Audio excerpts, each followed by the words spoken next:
سلام، من عبدالحی هستم. دیدی من واسم شدید بچه ها. بریم که چالشی رقابت ابری را سستا را بزنیم.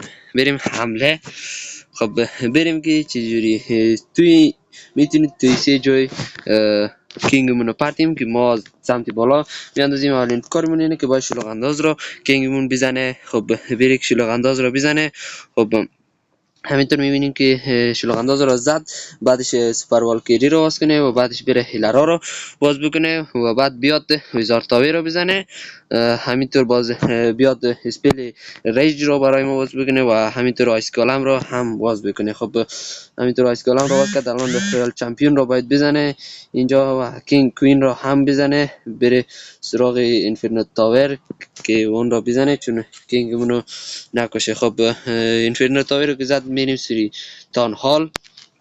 الان بیاد کینگمون رو تان هال که نابود بکرد میریم توی اونجا برج ابد ویزار تاور. خب همینطور میبینیم که تان هال را داره نابود میکنه، خیلی فوق العاده. خب بیاید الان اینجا روی این ویزار تاور بریم، همین ویزار تاور رو بزنه. خب همینطور داره میزنه. الان اینجا بریم اینو همین که ویزار تاور رو زد بریم و راکت بالونا رو باز بکنیم. همینطور از این سمت بریم پیش. خب این را هم همینطور باز کرده، اسپیل شتاب رو باز میکنیم، میریم روی سوپر والکیری.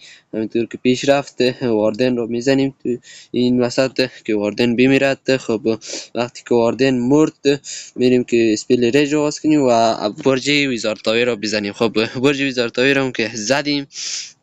خب الان برج ویزار تاور هم که زدیم میریم روی این، بعدش میریم روی این نیروهای نو جدیدی کلاش آف کلنز بریم الان اونجا رو باز بکنه. خب الان بیایم این هیلرا رو باز بکنیم چون که کارمون میاد پس اونا. خب از این سمت نیروها داره این سمت رو میزنه، ما همینطور هیلرامون رو اینجا باز بکنیم. خب همینطور داره باز میکنه، همینطور اسپیل شتاب رو باز بکنه اینجا.